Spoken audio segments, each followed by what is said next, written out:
Episode 5 की शुरुआत होती है जहाँ पर हम लोग को 1 साल पहले का सीन दिखाया जाता है, जहाँ पर अब एक लड़की क्राई के पास आती है और कहती है कि स्लाइम का ख्याल रखना, क्योंकि मेरे ख्याल से अगर तुम इसे रखोगे तो ज्यादा सेफ रहेगा। तो क्राई भी अब उस स्लाइम को रखने के लिए तैयार हो जाता है, जिसके बाद वो हमें उसी लड़की के बारे में बताता है। उसका नाम होता है C3 स्मार्ट और वो ग्रीविंग सोल्स की एक मेंबर है और साथ में वो एक अल्केमिस्ट भी है। क्राई कहता है कि C3 थोड़ी सी अजीब है, पर वो कैपिटल के इंस्टीट्यूट ऑफ साइंस की एक पार्ट है। वो सभी ग्रीवर्स का ब्रेन है। वो एक सबसे कमाल की अल्केमिस्ट है, जिसकी वजह से उसे एक दूसरा नाम मिला था जो कि था प्रोडोजी। और अपनी नॉलेज और विजडम से वो जो इन्वेंशन करती है वो कभी कभार मुझे दे देती है। क्राई कहता है कि स्लाइम तुमने बनाई है तो मैं इसका नाम C3 स्लाइम रख रहा हूँ। पुरानी यादें ताजा हो गई। जब हम लोग छोटे थे तब जंगली स्लाइम्स के ऊपर पैर रखने में कितना मजा आता था। ऐसा बोलने के बाद क्राई अब उस स्लाइम को खोलने लगता है, तो C3 अब उसे रोकती है और कहती है कि अगर इसे तुम खोलोगे गलती से तो ये पूरे कैपिटल को तबाह कर सकती है, इसलिए थोड़ी सी खतरनाक है। ये सुनकर क्राई अब डर जाता है और कहता है क्या ये स्लाइम खतरनाक है। वहीं C3 अब उसे कहती है कि प्लीज इसे जरा संभाल के रखना। तो क्राई भी अब कहते हैं ठीक है। इसके बाद अब हम लोग को प्रेजेंट का सीन दिखाया जाता है, जहाँ पर क्राई से अब वो C3 स्लाइम खो चुकी है और अब वो उसे ढूंढ रहा है, पर अब उसे वो कहीं नहीं मिल रही है। क्राई परेशान होकर बेड पर बैठ जाता है और कहता है कि अब मैं क्या करूँ, मुझे जरा शांति से सोचना चाहिए। जब मैंने व्हाइट वुल्फ डैन के अंदर उस कैप्सूल को खोला था तो उसके अंदर वो स्लाइम थी ही नहीं, और उससे पहले मैंने उसे कितनी संभाल के रखा हुआ था, मैंने उसे कभी खोला ही नहीं था। और तो जिस तिजोरी के अंदर मैंने उसे रखा था वो तिजोरी भी एक रैलिक है। इसका मतलब वहाँ से निकल ही नहीं सकती है। इसका तो मतलब एक ही है कि शुरुआत से ही वो कैप्सूल खाली थी। ऐसा बोलने के बाद क्राई अब लेट जाता है और अब वो काफी रिलीफ फील करता है और कहता है कि C3 जरूर मजाक कर रही होगी।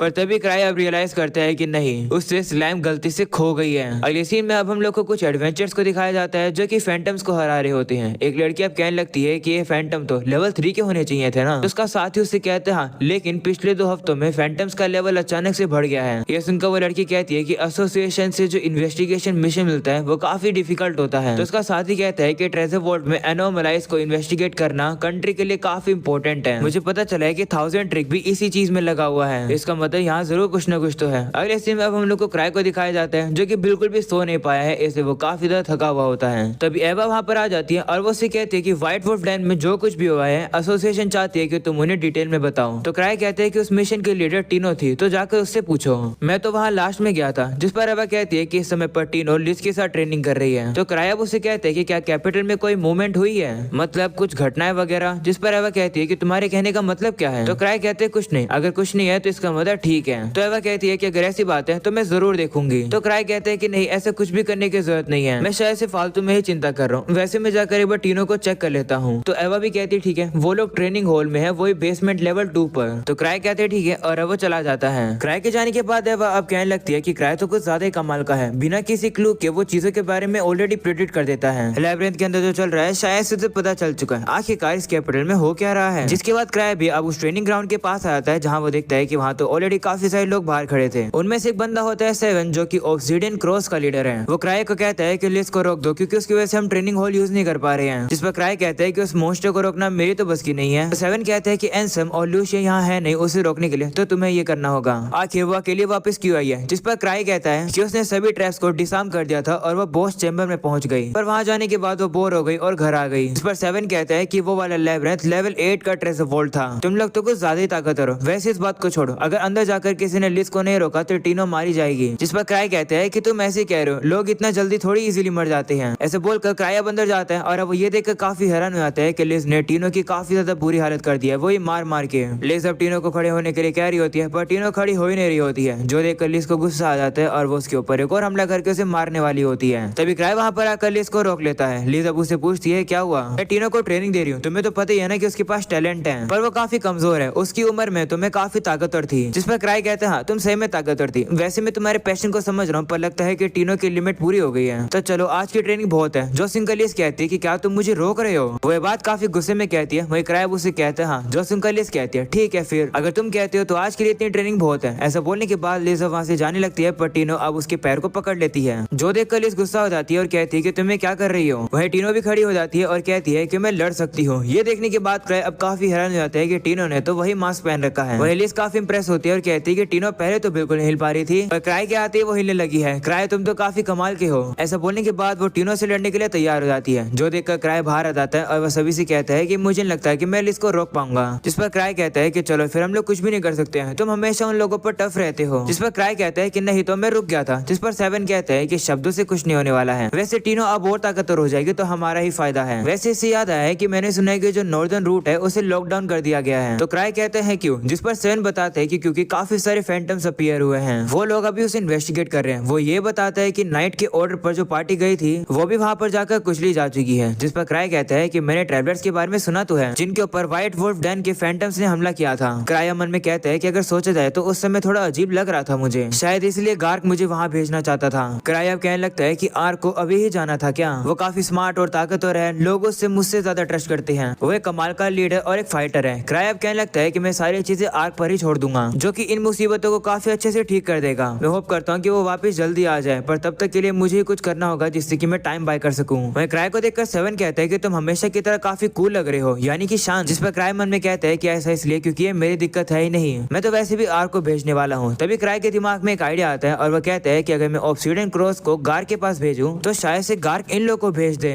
क्राई अब सेवन से कहते हैं कि अगर तुम ट्रेनिंग हॉल यूज नहीं कर सकते हो तो क्यों ना तुम एसोसिएशन के लिए एक मिशन करो, साथ में गार्क को ये बता देना कि मैं बिजी हूँ तो मैं उससे मिल नहीं पाऊंगा। ऐसा बोलने के बाद अब वो वहाँ से चला जाता है और अब वो मन में कहने लगता है देखा मैं कितना स्मार्ट हूँ। तभी सेवन का साथी अब कहने लगता है कि पता नहीं आखिर क्राई सोचता क्या रहता है, आखिर वो पूरे दिन करता क्या रहता है। एक लीडर होने के तौर पर वो तो घर ही रहता है और बाकी सभी लोग को काम पर भेज देता है मिशन करने के लिए। तो सेवन कहता है कि क्राई ऐसा ही है, तुम नए हो इसलिए तुम्हें पता नहीं है, पर ग्रीवर्स को वही चलाता है और इस क्लैन को भी। मुझे पता है कि तुम अभी समझोगे नहीं, पर मैं तुम्हें इस बात की गारंटी दे सकता हूँ कि क्राई एक मॉन्स्टर है। मैं तुम्हें ऑर्डर नहीं दे रहा हूँ, बस मैं तुम्हें ये कहना चाहता हूँ कि क्राई को इस तरीके से देख कर उसे अंडर एस्टिमेट मत करो, उसके अंदर जो है वो देखो। जिस पर उसका साथी भी कहता है ठीक है। अगले सीन में हम लोग गार्क को देखते हैं जो कि कह रहा होता है कि व्हाइट वुल्फ डैन के जो पास में ले लाइन है उनमें कोई भी चेंजेस नहीं आए हैं और मानव मटेरियल का अमाउंट भी नहीं बदला, तो आखिर ट्रेजर वॉल्ट में एनोमली हुई कैसे, क्या इन सब के पीछे कोई आर्टिफिशियल रीजन है? इसके बारे में मुझे क्राई से बात करनी होगी। जिस पर कायना कहती है कि ऑब्सीडियन क्रॉस ने बताया है कि क्राई काफी बिजी है तो वो आ नहीं सकता है। तो गार्क कहता है कि अगर ऐसी बात है तो कल मैं उससे मिलने के लिए चला जाऊंगा। मुझे पता है कि क्राई कुछ ना कुछ तो सोच ही रहा होगा क्योंकि इतने समय से क्राई किसी भी ट्रेजर वॉल्ट के अंदर गया नहीं था, पर इस बार वो गया था। इसका मतलब है कि कुछ ना कुछ चल रहा है। अगले सीन में हम लोग अब एक बंदे को देखते हैं जो कि कह रहा होता है कि कितना अनएक्सपेक्टेड है, मैंने नहीं सोचा था कि हाई लेवल हंटर्स इन्वॉल्व हो जाएंगे, खुद भगवान इस चीज को प्रिडिक्ट नहीं कर सकते थे।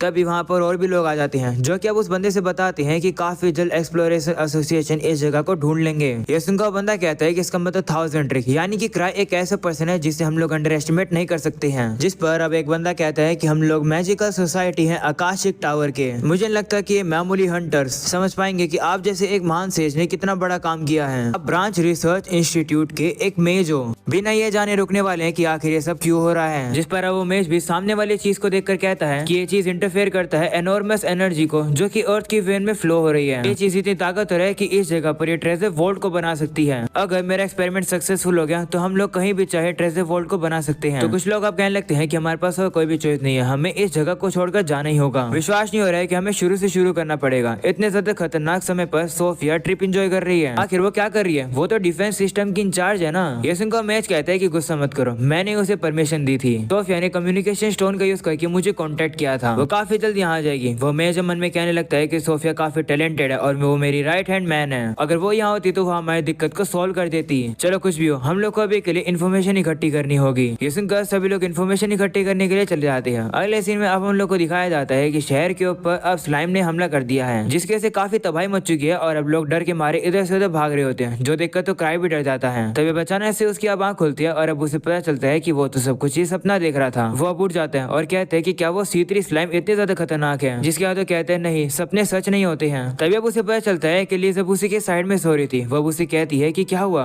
क्राई उसे देखकर हैरान होता है और कहते हैं कि अब समझ आए कि मुझे इतनी गर्मी क्यों लग रही थी। क्राई बताता है कि लिज की आदत है वो रात में कभी कभार मेरे बेड में आ जाती है। तभी लिज क्राई से कहती है कि क्या तुम आज फ्री हो? जिस पर क्राई कहता है हाँ मैं तो फ्री हूँ, तुम फ्री नहीं हो क्या? तुम्हें तो तीनों की ट्रेनिंग करवानी है ना। तो लिज कहती है कि आज मैं उसे थोड़ा सा ब्रेक दे रही हूँ, नहीं तो वो पूरी तरह से टूट जाएगी और आज मैं भी ट्रेनिंग नहीं कर रही हूँ, तो चलो छुट्टी लेते हैं। तो क्राई भी कहते हैं ठीक है फिर चलो फिर कुछ करते हैं। जो सुनकर लिज खुश होती है और अब उसे गले लगा लेती है। अगले सीन में हम लोग अब देखते हैं गाक को जो कि क्राई से मिलने के लिए आ जाता है। वो अब उसे बात करने वाला होता है, पर तभी लिज अब गाक से कहती है कि क्राई आज बिजी है। उसे देखकर गाक अब उसे कहता है कि नाइट पैलेस का क्या हुआ और तुम वापस कब आई? मैंने कहा था कि अगर तुम किसी ट्रेजर वॉल्ट में जाती हो जिसका लेवल 7 से हाई हो तो एक रिपोर्ट तैयार किया करो। तो लिज कहती है चुप हो जाओ, तुम लोग क्राई के ऊपर कुछ ज्यादा डिपेंडेंट होते हो, अपने काम खुद करने सीखा करो। जो सुनकर गार्क को अब गुस्सा आ जाता है और कहता है कि तुम्हें पता तो है ना कि तुम किससे बात कर रही हो। जिस पर लिज कहती है हाँ तुम मेरी क्राई के साथ डेट खराब कर रहे हो, यहाँ से निकल जाओ। ऐसा बोलने के बाद वो गार्क को काफी जोर से लात मारती है, पर गार्क भी उसकी लात को काफी आराम से रोक लेता है। हम लोग अब देखते हैं कि गाक को भी गुस्सा आ जाता है और अब वो लिज से लड़ने के लिए तैयार हो जाता है और अब वो लोग आपस में लड़ने लगते हैं। वहीं पर क्राई अब काइना के पास आ जाता है और कहते हैं कि चलो ऊपर चल के बात करते हैं, तो वही मान जाती है, जिसके बाद अब वो लोग ऊपर आ जाते हैं। क्राई को अब रिपोर्ट देखकर पता चलता है कि ले लाइन में कोई भी दिक्कत नहीं है। काइना अब उसे कहते हैं कि तुम व्हाइट वुल्फ डैन में गए थे ना, अगर तुमने वहाँ पे कुछ अजीब नोटिस किया हो तो प्लीज बता दो। जिस पर क्राई कहते हैं नहीं, मैंने कुछ भी अजीब वहाँ पर देखा ही नहीं, क्योंकि दूसरी कोई चीज है जिसकी मुझे चिंता हो रही है। जिस पर काइना कहती है कौन सी चीज, क्या तुम उसके बारे में मुझे बता सकते हो? तो क्राई अब फंस जाता है और कहता है नहीं, मैं उसके बारे में तुम्हें अभी नहीं बता सकता हूँ, क्योंकि कोई भी हमारी बातें सुन सकता है। क्राई मन में कह रहा होता है कि मैं इसे ये थोड़ी बता सकता हूँ कि मैंने एक खतरनाक स्लाइम को छोड़ दिया है गलती से। क्राई अब उसे कहते हैं कि मैं अभी नहीं जा सकता हूँ, पर मैं हमारे क्लैन को जरूर भेजूंगा, जितनी मदद हो सकेगी हम लोग करेंगे। मेरे ख्याल से आर्क इस काम को काफी अच्छे से करेगा, तुम्हें उससे कहना चाहिए इस काम को। ऐसा बोलने के बाद क्राई अब मन में कहते हैं काइना मुझे माफ कर देना, पर मैं काफी यूजलेस हूँ। अगले सीन में लिज को दिखाया जाता है जो कि गाक से अभी भी लड़ रही होती है। वो उसे कहती है कि तुम तो काफी कमजोर हो चुकी हो पिछली बार से, तुम एक ही जगह पर बैठे रहते हो ना, इस वजह से। ये सुनकर गाक गुस्सा हो जाता है और वो उसके ऊपर मुक्का मारने के लिए आता है, पर लिज सामने से हट जाती है और वो मुक्का जमीन में लगता है और वो मुक्का काफी ज्यादा तबाही कर देता है। वहीं लिज उसके मुक्के से बचकर सीधा उसके ऊपर आ जाती है और कहती है कि तुम्हें और एक्सरसाइज करने की जरूरत है, लगता है कि तुम मोटे हो गए हो। ये सुनकर गाक गुस्सा हो जाता है और वो उसे साइड में हटा देता है। वहीं लिज अब उसे कहने लगती है कि तुम बूढ़े हो गए हो, इसलिए मैं अभी तुम्हें जाने दे रही हूँ। ये सुनकर गार का बहुत ज्यादा गुस्सा हो जाता है और कहता है कि लगता है मुझे तुम्हें सबक सिखाना होगा। ऐसा बोलने के बाद वो लिज से लड़ने के लिए काफी ज्यादा पावर अप कर जाता है। इस चीज को क्राई भी देख रहा होता है और कहते हैं कि इन लोगों की लड़ाई अभी तक चल रही है। वहीं क्राई अब हम लोग को बताता है कि जो गार्क है वो ज़ूब्रेडिया ब्रांच ऑफ एक्सप्लोरर एसोसिएशन का हेड है,